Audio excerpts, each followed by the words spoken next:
বিশ্বনবী মেরাজে গেলেন, মেরাজ থেকে ফিরে আসলেন।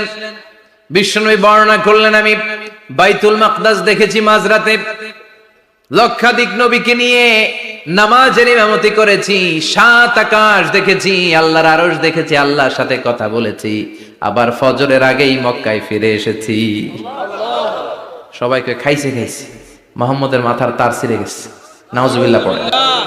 আবু জাহেল, উতবা, সাইবা সবাই মিলে একটা সুযোগ পেল, বলল এতদিন আমরা আবু বকররে বুঝাইতে পারি না, আজকে মুহাম্মদ যে গাঞ্জাখুরি কথা বলে এটা বললে আবু বকররে আমাদের দলে নিয়ে আসা যাবে। সবাই সাইয়েদনা আবু বকরের কাছে যায়, যে বলে আবু বকর জানো নাকি তোমার নবী নতুন কথা আমদানি করেছে? কি বলেছে আমার নবী? তোমার নবী বলে মাঝরাতে বাইতুল মাকদাস গিয়েছে। বাইতুল মাকদাসে তখন দ্রুতগামী ঘোড়া দিয়ে ছুটলেও যেতে লাগে 15 দিন। অ্যাবাউট টার্ন কাম ব্যাক, ফিরে আসতে আরো 15 দিন, মোট কয় দিন? 1 মাস, যেতে আসতে 1 মাস। তোমার নবী মাঝরাতে নাকি বাইতুল মুকাদ্দাসে ইমামতি করছে, 7 আকাশ ঘুরেছে, আল্লাহর আরশ দেখেছে, আল্লাহর সাথে কথা বলেছে, আবার ভোর হওয়ার আগে নাকি মক্কার জমিনে ফিরে এসেছে। আবু বকর বললেন, আসলেই কি আমার নবী এই কথা কইছে? সবাই এক বাক্যে বলে, হ্যাঁ তোমার নবী মুহাম্মদ এই কথা বলেছে। আবু বকর দ্ব্যর্থহীন কণ্ঠে ঘোষণা করে দিলেন, আমার নবী যদি এই কথা বলে থাকে, আমার নবী সত্য বলেছে, সত্য বলেছে, তিনি কখনো মিথ্যা বলতে পারে? বিশ্বনবী খুশি হয়ে গেলেন, সাইয়েদনা আবু বকরের জন্য দোয়া করে দিলেন, আর বললেন, আবু বকর আনতা লাস্তা আবু বকর ফাকাত, আজকে থেকে তুমি শুধু আবু বকর নও, আজকে থেকে তুমি আবু বকর সিদ্দিক। সিদ্দিক সত্য গ্রহণে, সত্য প্রকাশে, সত্য মানার ক্ষেত্রে আপোষহীন, কোনো আপোষ নাই। চিল্লায় কোন ঠিক কিনা? সে আল্লাহ বললেন, ওয়াযকুর ফিল কিতাবি ইব্রাহিম ইন্নাহু কানা সিদ্দিকান নাবিয়্যা। ও নবী, আপনার এই কোরআনের ভেতরে আমার খলিলের নামটা রাখেন, কারণ আমার খলিল যেন তেন কোন নবী নয়, সাধারণ পয়গম্বর নয়, আমার নবী ইব্রাহিম হলো সিদ্দিক, সত্য প্রকাশে আপোষহীন। এজন্য আল্লাহ খুশি হয়ে ওনার একটা টাইটেল দিলেন, টাইটেলটা হলো খলিল। ওয়াত্তাখাযাল্লাহু ইব্রাহিমা, চিল্লায় বলেন ওয়াত্তাখাযাল্লাহু ইব্রাহিমা, আমি ইব্রাহিমকে খলিল বানিয়েছি। খলিল মানে দোস্ত। খলিল মানে কি? আল্লাহ দুনিয়ার একজনের দোস্ত ডাকে। কি মজার ব্যাপার, কেমন লাগে তার কাছে শুনতে? সুবহানাল্লাহ কইবেন না? ওনারে বানাইলেন খলিল, আর বিশ্বনবীরে বানাইলেন হাবিব। সুবহানাল্লাহ পড়েন। বাপ বেটা সব নিয়ে গেছে। সাইয়েদনা ইব্রাহিম হচ্ছেন বাবা, আর বিশ্বনবী ছেলে। বিশ্বনবীর অনেক উপরের পুরুষ হচ্ছে সাইয়েদনা ইব্রাহিম। তো এটা পরদাদা না, বাবা না? বিশ্বনবী বলতেন, আনা দাওয়াতু আবি ইব্রাহিম, আমি নবীরে পেয়ে নাচানাচি করো, আমি তো ইব্রাহিম আলাইহিস সালামের দোয়ার ফসল। উনি যদি মক্কায় দাঁড়িয়ে দোয়া না করতেন, আমার বিশ্বনবীর জন্ম হতো না। সুবহানাল্লাহ পড়েন। এজন্য বাবা হলো খলিল, ছেলে হলো হাবিব। খলিল মানেও বন্ধু, হাবিব মানেও বন্ধু। খলিল মানে এমন বন্ধু যেই বন্ধু আল্লাহরে খুশি করার জন্য কাজ করে, আর হাবিব মানে এমন বন্ধু যারে খুশি করার জন্য আল্লাহ নিজে কাজ করে। কার পাওয়ার বেশি? হাবিবের কয়েক ডিগ্রি বেশি। সুবহানাল্লাহ পড়েন। তার মানে বাপ বেটা, বাবা হলো খলিল, ছেলে হলো হাবিব। এই বাপ বেটার মধ্যে অনেক বিষয়ে মিল আছে না নাই? হাদিস কোরআনে খুঁজলে আপনি অনেকগুলো মিল পাবেন। আজকে 7টা মিলের কথা শোনাবো। সাইয়েদনা ইব্রাহিম আলাইহিস সালাম আর বিশ্বনবীর মাঝে 7টা মিল খুঁজে পাওয়া যায়। চিৎকার করে বলেন কয়টা? শুনবেন? কষ্ট হচ্ছে? ঘুমে ধরছে? রাত তো অনেক হয়ে গেল, সর্বনাশ 11টা। হ্যাঁ শুনবেন? কতক্ষণ? সারা রাত। তাকবীর পড়া যাবে? হ্যাঁ জোরে না আস্তে? ভাগাভাগি করে দেন। শুরুতে বিবাহিতরা দেন, তারপর অবিবাহিতরা দেন, তারপর সবাই দেন। দিবেন? বিবাহিত কারা কারা আসছেন দেখি? ঘটন নাকি? অবিবাহিত নাই এলাকায়? হ্যাঁ কম। মাশাআল্লাহ, তো বরকতের এলাকা। আলহামদুলিল্লাহ। দেখি অবিবাহিত কারা কারা আসছে? ওমা, এগুলা এলো কই থেকে আবার? 2 হাত করে তুলছে না? 1 হাত, 1 হাত। ঠিক আছে, মাশাআল্লাহ। শুরুতে বিবাহিতরা দেন, এরপর অবিবাহিতরা দিয়েন। শুরুতে বিবাহিতরা রেডি হন। আমি লিল্লাহি তাকবীর বললে আল্লাহু আকবার। গলা ধার দিতেছে অনেকে। বিবাহিতরা রেডি? দেখবো কাদের পারফরমেন্স কেমন হয়। বিবাহিতরা পড়েন লিল্লাহি তাকবীর। অনেক আওয়াজ, সংখ্যায় বেশি এরা। এবার অবিবাহিতদের পালা। হ্যাঁ, অবিবাহিতরা রেডি? দেখি কি অবস্থা। এবার অবিবাহিতরা দাও লিল্লাহি তাকবীর। মিলে তিনটা পড়েন লিল্লাহি তাকবীর, লিল্লাহি তাকবীর, লিল্লাহি তাকবীর। ঘুমটুম আছে না গেছে? বাপ বেটার মধ্যে কয়টা মিল? চিল্লায় বলতে হবে কয়টা? এক নাম্বার মিল হচ্ছে ফেস কাটিং এ মিল। সুবহানাল্লাহ। সাইয়েদনা ইব্রাহিম আর বিশ্বনবী চেহারা একরকম। বিশ্বনবী যখন মেরাজ রজনীতে আকাশে গেলেন, এক এক আসমানে এক এক নবীর সাথে দেখা, এক আসমানে সাইয়েদনা ইব্রাহিমের সাথে দেখা। মেরাজ শেষ করে যখন সাহাবীদের কাছে বর্ণনা করছেন কোন নবীর চেহারা দেখতে কিরকম, বিশ্বনবী বললেন আম্মা ইব্রাহিম। বুখারীর বর্ণনা, আম্মা ইব্রাহিম ফানজুরু ইলা সাহিবিকুম। আর ইব্রাহিম নবীর চেহারা কেমন জানতে চাও? জানতে হলে আমি বিশ্বনবীর দিকে তাকাও। আমার চেহারা দেখতে যেমন, আমার বাবা সাইয়েদনা ইব্রাহিমের চেহারা প্রায় হুবহু এরকম। তার মানে এক নম্বরে কোন দিকে মিল? চেহারাতে মিল, ফেস কাটিং এ মিল। চিল্লায় কোন ঠিক কিনা? দুই নম্বরে উসওয়ায়ে হাসানা। দুই নবীর ক্ষেত্রে উসওয়ায়ে হাসানা শব্দ কোরআনে ব্যবহার করেছে কে? লাকাদ কানা লাকুম ফি রাসূলিল্লাহি উসওয়াতুন হাসানা। তোমাদের জন্য বিশ্বনবীর জীবনীর ভেতরে উত্তম আদর্শ আছে না নাই? আবার ইব্রাহিমের ক্ষেত্রে বললেন কাদ কানাত লাকুম উসওয়াতুন হাসানাতুন ফি ইব্রাহিম। বিশ্বনবীর জীবনীতে যেমনি তোমাদের জন্য আদর্শ, সাইয়েদনা ইব্রাহিমের জীবনীতেও। সুবহানাল্লাহ পড়ে। তার মানে বিশ্বনবীও মডেল, সাইয়েদনা ইব্রাহিমও মডেল। নাকি শাহরুখ খান আমাদের মডেল? ইমরান খান, জর্দা খান, কেউ আমাদের মডেল? নায়ক নায়িকা, গায়ক গায়িকা, ক্রিকেটার, সেলিব্রিটি, ডান্সার একটাও আমাদের মডেল হতে পারে? কোন কবিরা আমাদের মডেল?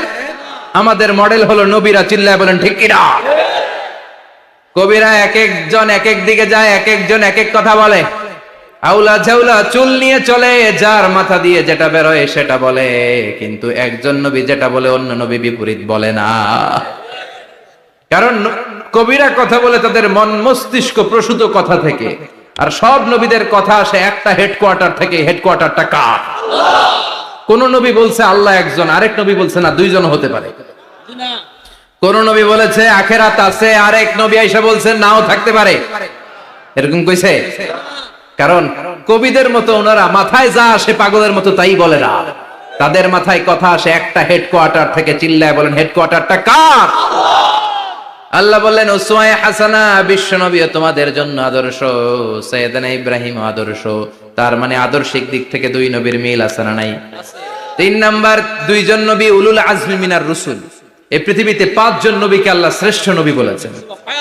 নূহ আলাইহিস সালাম, ইব্রাহিম আলাইহিস সালাম, মূসা আলাইহিস সালাম, ঈসা আলাইহিস সালাম, বিশ্বনবী মুহাম্মদ রাসূলুল্লাহ সাল্লাল্লাহু আলাইহি ওয়াসাল্লাম। বিশ্বনবী সোমবারে রোজা রাখতেন। আমাদের অনেক মা বোনেরা রোজা রাখতে চায়, তো রাখতে যে তারা কিছু বেদাত করে ফেলে। যত জায়গায় যতটা সুন্নাহ আছে ওই সুন্নাহ সরায় ফেললে ওই জায়গায় বেদাত ঢুকে। ঠিক কিনা? আমাদের মায়েরা শবে মেরাজের রোজা রাখে। শবে মেরাজের রোজা বলতে শরিয়াতে কোনো রোজা নাই। ঠিক কিনা? বিশ্বনবী যা শিখিয়েছেন তাতে বরকত রহমত বেশি না কম? বিশ্বনবী সোমবার বৃহস্পতিবার রোজা রাখতেন। এজন্য মায়েরা বোনেরা যদি রোজা রাখতে চায় তাদেরকে বলে দিবেন সোম আর বৃহস্পতি রাখবেন। বিশ্বনবী মাসে 3টা স্পেশাল রাখতেন, আইয়ামুল বীর 13, 14, 15। মা বোনেরা যদি রাখতে চায় এদেরকে বলে দিবেন তারা যেন এই দিনগুলোতে রাখে। তারপরে বিশ্বনবী সাল্লাল্লাহু আলাইহি ওয়াসাল্লাম রমাদান শেষে যে ঈদুল ফিতর হয়, শাওয়ালের প্রথম দিন আমরা ঈদুল ফিতর সেলিব্রেট করি ওয়ার্ল্ড ওয়াইড। ঈদুল ফিতরের পরে শাওয়ালের বাকি 29 দিনের যে কোনো 6 দিন আপনি 6টা রোজা রাখতে পারেন। বিষ্ণু সাল্লাল্লাহু আলাইহি ওয়াসাল্লাম বলেছেন মান সামা রমাদানা সুম্মা আতবাআহু সিত্তাম মিন শাওয়াল কানা কাসিয়ামিদ দাহর। রমজানের রোজা রাখার পরে যে শাওয়ালের 6টা রোজা রাখলো সেজন্য সারা বছর রোজা রাখলো। এগুলো হচ্ছে সুন্নাহ সম্মত রোজা, সোম বৃহস্পতি। তারপর জিলহজের প্রথম 10 দিন বিশ্বনবী রোজা রাখতে বলেছেন। আরাফার ময়দানে যেদিন লাব্বাইক আল্লাহুম্মা লাব্বাইক বলে হাজিরা হজ করে ওই দিন রোজা রাখতে বলেছেন। আশুরার সময় 2টা রোজা রাখতে বলেছেন। বিশ্বনবী রেখেছিলেন একটা রেখেছিলেন আর বলেছিলেন আমি যদি আগামী বছর বাঁচি লা আসুমান্না তাসা, 10 তারিখে তো এবার রাখলাম 10ই মুহররম, আগামী বছর বেঁচে থাকলে 9ই মুহররম রাখবো। কিন্তু এর পরের বছর বিশ্বনবীকে তুলে নিল কে? বিশ্বনবী রাখতে পারে নাই, কিন্তু বিশ্বনবীর চেতনা ছিল রাখার, ঠিক কিনা? বিশ্বনবী এমন নবী যার চেতনাটাও সুন্নাত। আমরা সুন্নাহ বলতে বিশ্বনবীর কথাগুলোকে বুঝি না, বিশ্বনবীর কথাগুলা সুন্নাত, বিশ্বনবীর আদেশগুলা সুন্নাত, বিশ্বনবীর নিষেধগুলা সুন্নাত। হাত্তাল হারাকাত ওয়াস সাকানাত, তিনি যে নড়তেন এটাও সুন্নাত, তিনি না নড়ে চুপ হয়ে যে বসে থাকতেন এটাও সুন্নাত। বিশ্বনবী যে ঘুমাতেন ওইটাও সুন্নাত। আল্লাহু আকবার। এজন্য বিশ্বনবীর সুন্নাহর উপর বেশি বেশি আমল করতে হবে। রাজি আছেন? সুন্নাহ আমল করলে বেদাত বিদরিত হবে। আল্লাহ সহি সমঝ দান করুক। বিশ্বনবী সাল্লাল্লাহু আলাইহি ওয়াসাল্লাম সোমবারের রোজা রাখতেন। সুইলা আন ইয়াউমিল ইসনাইন, বিশ্বনবীকে জিজ্ঞেস করা হলো নবী আপনি সোমবারের রোজা রাখেন কেন? বিশ্বনবী বললেন ফিহি উলিদতু, আমি এই দিনে জন্মগ্রহণ করেছি তাই শুকরিয়া স্বরূপ আমি রোজা রাখি। সুবহানাল্লাহ পড়েন। এজন্য বিষ্ণু ঈসা ইসলাম ওনার জন্ম দিবসটাকে উদযাপন করতেন শুকরিয়ার মাধ্যমে, রোজা রাখার মাধ্যমে। এজন্য বিশ্বনবী ঈসা ইসলামের জন্ম দিবস অনুযায়ী যদি আপনারা ওই দিন অনুযায়ী কোনো আলোচনা প্রোগ্রাম করেন খুব ভালো, আর সেলিব্রেট করলে রোজা রেখে সেলিব্রেট করবেন, শুকরিয়া যে আমরা বিশ্বনবীকে পেয়েছি। বিশ্বনবী এমন নবী যে নবীকে বাদ দিলে কোরআন বোঝা যায় না, যে নবীকে বাদ দিলে হাদিস বোঝা যায় না, যে নবীকে বাদ দিলে হজ বোঝা যায় না, যে নবীকে বাদ দিলে ইসলাম বোঝা যায় না। বিশ্বনবী দোয়া করতে শুরু করতেন রজব মাস থেকে, আর আল্লাহর কাছে বলতেন আল্লাহুম্মা বারিক লানা ফি রজব ওয়া শাবান ওয়া বাল্লিগনা রমাদান। রজব শাবানে বরকত দাও, রমজান মাসে গুনাহ ঝরাও। সপ্তাহ জুড়ে তুমি বরকত দাও, জুমার দিনেতে গুনাহ ঝরাও। রজব শাবানে বরকত দাও, রমজান মাসে গুনাহ ঝরাও। চিল্লায় পড়েন আমিন। রমজান আসার 2 মাস আগে বিশ্বনবী রজব মাস থেকে রমজানের প্রস্তুতি নিতেন। আল্লাহু আকবার। আর পড়তেন আল্লাহুম্মা বারিক লানা ফি রজব ওয়া শাবান, ও আল্লাহ রজব আর শাবান মাসে আপনি বরকত দেন। ওয়া বাল্লিগনা রমাদান, রমজান মাসে পৌঁছে দেন। এখন যে মাসটা চলতেছে এটা কি মাস? হ্যাঁ, তাহলে রমজানের প্রস্তুতি নেওয়ার দরকার আছে না নাই? রমজানের 2 মাস আগ থেকে উনি প্রস্তুতি নিতেন। এরপরে ঈদ আসার আগে রমজানের প্রস্তুতি আছে না নাই? রমজানের ওই রোজার শেষে এলো খুশির ঈদ, তুই আপনাকে আজ বিলিয়ে দে শোন আসমানি তাকি, তোর সোনা দানা বালা খানা সব রাহে লিল্লা, দে যাকাতে মুর্দা মুসলিমের আজ ভাঙাইতে নিদ। পড়েন রমজানের ওই রোজার শেষে এলো খুশির ঈদ, তুই পড়বি ঈদের নামাজের মন সেই ঈদগাহে, যে ময়দানে সব গাজী মুসলিম হয়েছে শহীদ। রমজানের ওই রোজার শেষে এলো খুশির ঈদ। আলহামদুলিল্লাহ পড়েন। তার মানে নামাজের আগে প্রস্তুতি লাগে, রোজার আগে প্রস্তুতি লাগে, ঈদের আগেও প্রস্তুতি লাগে। এরপরে হজ যদি পালন করতে চান তারও প্রস্তুতির দরকার আছে না নেই? একজন হজ করবে, প্রস্তুতি লাগবে না? কি প্রস্তুতি লাগবে? হ্যাঁ, পাসপোর্ট লাগবে, হজের ভিসা লাগবে, তারপরে রেজিস্ট্রেশন করা লাগবে, আশকোনার হাজি ক্যাম্পে প্রশিক্ষণ নেওয়া লাগবে, রিয়াল কিনা লাগবে, ইজার কিনা লাগবে, রিদা কিনা লাগবে, বেল্ট কিনা লাগবে, হজের নিয়ম কানুন জানা লাগবে, ঠিক কিনা? দেখেন, নামাজের আগে প্রস্তুতি লাগে, রোজার আগে প্রস্তুতি লাগে, হজের আগে প্রস্তুতি লাগে, কিন্তু যাকাতের আগে লাগে না। হ্যাঁ, যাকাতের জন্য 1 বছর আগ থেকে প্রস্তুতি নেওয়া লাগে। আপনি কবে নিসাব পরিমাণ সম্পদের মালিক হলেন ডায়েরিতে নোট রাখার দরকার আছে না নাই? এজন্য সব সময় ইবাদত করতে হবে একজনের, তিনি কে? প্রশংসা করতে হবে একজনের, তিনি কে? জিকির করতে হবে একজনের, তিনি কে? বিশ্বনবী বলতেন লা ইয়াজালু লিসানুকা রাতবান মিন যিকরিল্লাহ, তোমার জিহ্বাটা যেন সব সময় আল্লাহর জিকিরে, আল্লাহর স্মরণে ভিজে থাকে। আবার বিশ্বনবী বলতেন হাব্বুল কালাম ইলাল্লাহি আরবা, আল্লাহর কাছে সবচাইতে প্রিয় কথা চারটি। কয়টি? সবাই বলেন কয়টি? এক হচ্ছে সুবহানাল্লাহ, দুই হচ্ছে আলহামদুলিল্লাহ, তিন হচ্ছে লা ইলাহা ইল্লাল্লাহ, চার হচ্ছে আল্লাহু আকবার। প্রথমটা কি? দ্বিতীয়টা? তৃতীয়টা? চার নাম্বারটা? আবারও আওয়াজ করে সবাই পড়েন, প্রথমটা কি? দ্বিতীয়টা? তৃতীয়টা? চতুর্থটা? আহাব্বুল কালাম ইলাল্লাহি আরবা, আল্লাহর কাছে সবচাইতে প্রিয় কথা এই চারটা, সবচাইতে প্রিয় কথা। আর এই প্রতিটা কথার ভেতরে আল্লাহর নাম আছে না নাই? দেখেন, সুবহানাল্লাহ আল্লাহ আছে, আলহামদুলিল্লাহ, লা ইলাহা ইল্লাল্লাহ, আল্লাহু আকবার আছে না নাই? তার মানে জিকির করতে হলে ওই জিকিরের মধ্যে নাম থাকতে হবে কার? আল্লাহর নাম ছাড়া এই দেশে অনেক জিকির আছে না নাই? লাফালাফি করে হুই হাই হুই হাই। জিকির হতে হবে তাদাররুআ ওয়া খুফিয়া, গোপনে, দুনাল জাহরি বিল কওল, চিৎকার চেঁচামেচি করে নয়। এদেশে অনেকে জিকিরও করে আবার বাসার আগায় উঠে যায়, আছে না নাই? আবার জিকির করতে করতে লাফাতে লাফাতে যিনি জিকির করে ওনার কাঁধের উপরে ওঠে, দেখছেন আপনারা? আমি এখন জিকির করাচ্ছি, তাসবিহ পড়াচ্ছি, আপনারা যদি লাফ দিয়ে আমার কাঁধে ওঠেন, আমি যাব কই? আল্লাহ রাসূল সাল্লাল্লাহু আলাইহি ওয়াসাল্লাম সাহাবাদেরকে নিয়ে তাসবিহ পড়ছেন, জিকির করছেন, কোন সাহাবারা লাফাতে লাফাতে খেজুর গাছের আগায়, এরকম পাওয়া যায়? অথবা সাহাবারা আবেগের চোটে লাফাতে লাফাতে আল্লাহ রাসূলের কাঁধের উপর, এরকম হয়েছে কোনোদিন? তাহলে এইরকম সিস্টেমে হুই হাই করে লাফালাফি করে কোন ধরনের জিকির করা যাবে? জিকির করতে হবে হাতের কড়ায়, গুনে গুনে, ভদ্রভাবে।